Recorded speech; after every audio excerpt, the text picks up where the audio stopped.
All right, boys. Today, I'm going to be giving my predictions for the UFC 308 card coming up this Saturday. This card is stacked, and I'm excited. But I'm only going to be doing the main card. So, let's start off with that first fight on the main card. Shara Magomedov versus Armen Petrosyan. Now, everyone knows this is just the UFC throwing Shara a layup. He's obviously going to beat Armen Petrosyan. But I'm not impressed with Shara Magomedov. Yeah, he doesn't have much power, and he seems to just hit his opponent, like outstrike him. His striking's amazing, don't get me wrong, but he doesn't have much power, and his grappling, I think, is a bit overrated. And the second he gets like a really good grappler, I think he's going to get smoked. I think Bo Nickel right now would smoke Shara Magomedov. Listen, I know I'm sounding like a hater. I'm just not impressed, and I got to keep it real. Shara Magomedov is just not going to go that far in the UFC. And yes, respect. He has one eye. I respect him for fighting with one eye. Most people can't even fight with two eyes, so I get it. I'm not trying to hate on him. I'm just saying, yes, people are going to say, you try fighting with one eye. Listen, I'm not here to talk about people's feelings. I'm talking about the fighters. And Shara Magomedov, he's good. He's a good striker, but the second he gets handed a good grappler, I think he's going to take a L. That's just my opinion. But Armen Petrosyan, versus Shara Magomedov. I think Shara Magomedov is going to tune him up on the feet and probably get like a second round, third round TKO. But I could also see it going to decision because, yeah, maybe Armen Petrosyan can hang in there. And he's coming off a submission loss to Rodolfo Vieira, fair enough. Rodolfo Vieira is an insane Brazilian Jiu-Jitsu artist. Shara Magomedov is coming off a win over Antonio Tricali, I think.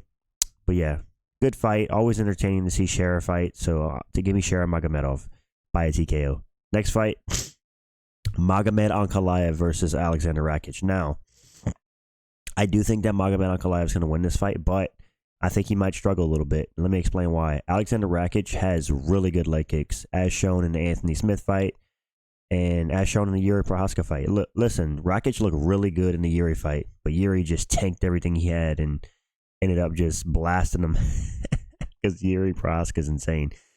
Magomed Ankalaev coming off that win over Johnny Walker.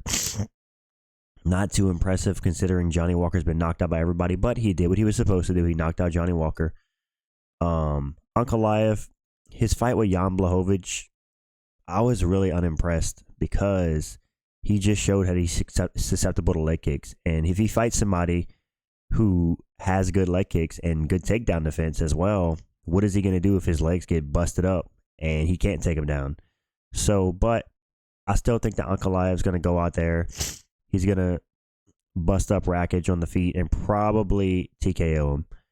So I'm going to say, listen, Rakic, he's good. But if you can't KO chin in the air, Yuri, what are you doing? Alexander Rakic. Yeah, I think I'm going to go with Ankalaev. I think he's going to beat Rakic and he's going to probably fight Pereira in March. And yeah, give me Magomed Ankalaev by a second round TKO. Moving on to the next fight on the card. Lerone Murphy versus Dan Ige. Listen, we all know Lerone Murphy is just a featherweight Leon Edwards. That's what it is. Probably a little bit more exciting. Dan Ige, they're paying homage to him for saving that fight against Diego Lopez on that one card. He fought on short notice, so they're like, look, we're going to give you a main card slot on UFC 308 on one of the biggest cards of the year versus Lerone Murphy. Now, Dan Ige's never been finished, and Lerone Murphy's never lost, so I think it's safe to say this fight's going to decision. It's a matter of who's going to win the decision.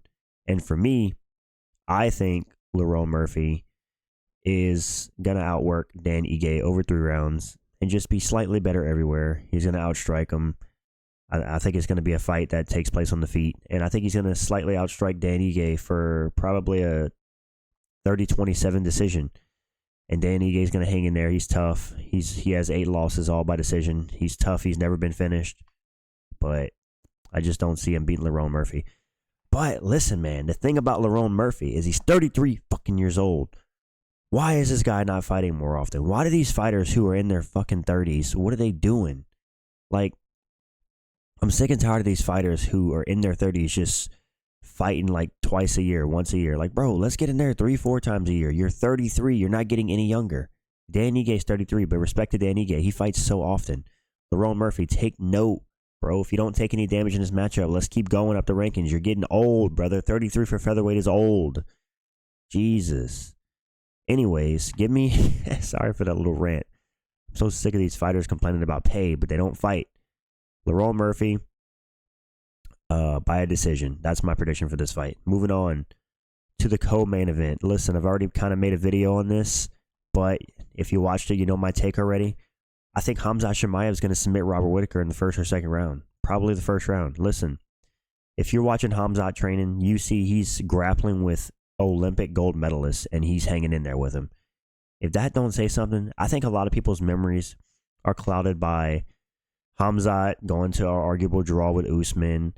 But listen, bro, he still completely ragdolled Usman in the first round. Who did that to Usman? Nobody. Nobody does that to Usman. He's ragdolled pretty much everybody he's fought.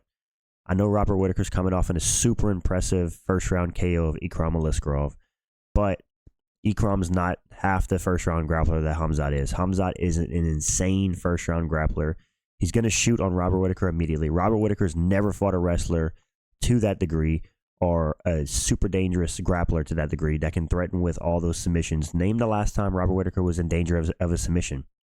I know he's touted as like one of the best anti-wrestlers in the middleweight division, but let's not forget that Dricus took him down with ease. He swept Robert Whitaker and got him on the ground with ease and threatened to choke, but he gave up on it and ended up finishing him in the second. And I'm sorry, but if Dricus could take Robert Whitaker down, I think Khamzat Chimaev could take him down, and I think he can submit him. So that's my opinion on that.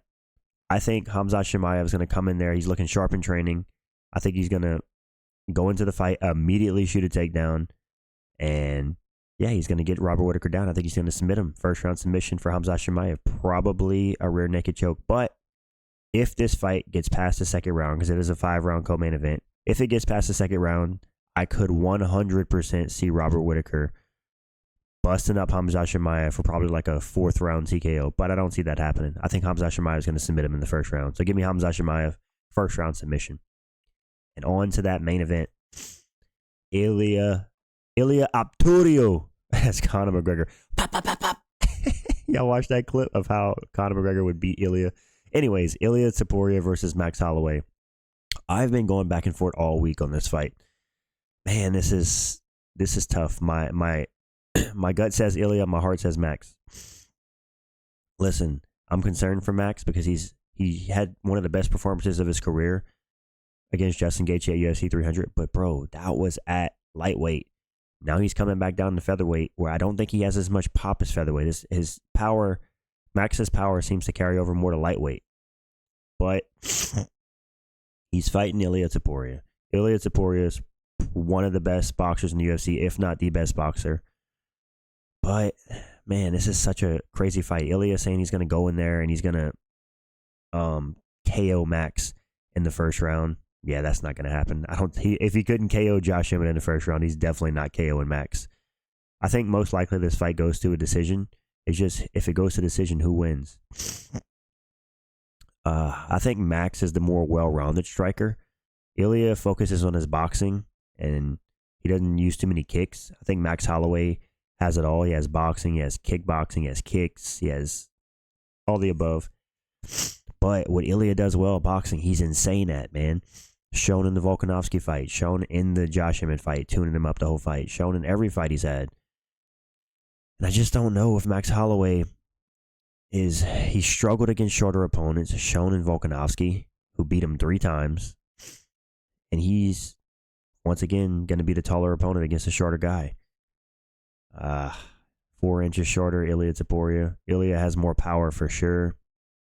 Who do you go with here? This is a tough one.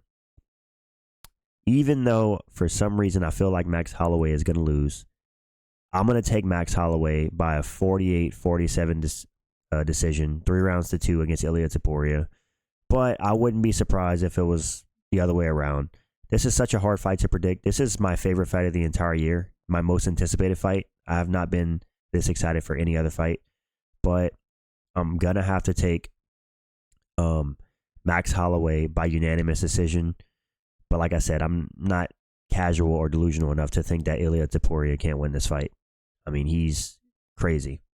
He's insanely skilled, and he's even mentioned in this up in the build up. People are talking about his striking, but Ilia Topuria is a grappler. He came up as a grappler. Only recently he started showcasing his insane boxing. This guy's grappling is insane. So listen, man, if it gets to the ground, Max might be in trouble. But I don't think this fight goes to the ground. I think it stays standing.